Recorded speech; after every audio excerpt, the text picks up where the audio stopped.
Yan, nandito tayo sa Sibmore. Orasan natin pabalik mga karandom sa papunta Purisa.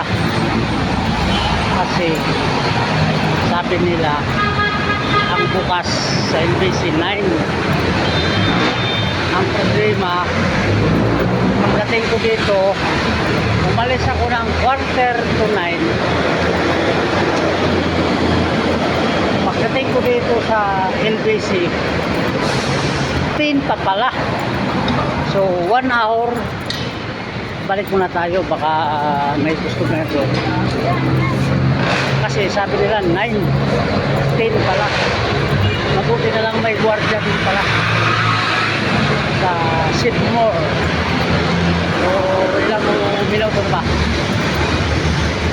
Kaya pag nagbigay kayo ng address, i-sure call nyo. Kasi pag may mali, hindi na mabago. Hindi kagaya dati na nasa gilid lang yung NPC namin, ngayon malayo na. So nasa mga 4 o 5 minutes ang lakarin. Eh kaya nito ngayon, umpisa tayo 1 minute na and 29 seconds. So wala pala tayo sa kalahati. Kaya i-sure call nyo kung magbigay kayo ng address. Kasi kung nagmamadali kayo, lalong madili. Kasi wala nang babalik sa araw na yan. Kinabukasan na. Kung mayroong ulit pagpadala. Basta isang isang puntahan sa LTC at wala nang balikan. Kaya yun ang bibigay ng alanganing address dyan. I-sure nyo na tama yan kasi ayun ang layo. 2 minutes pa lang, kalahati tayo. Kasi wala pa tayo sa overpass. Malapit pa tayo sa overpass. So 1 hour pa kasi. Baka kasi may customer tayo, mahirap na. Tagal natin makantay doon.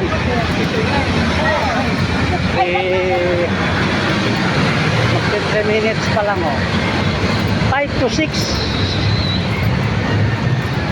Baka abutin pa 10 minutes yung lakarin natin.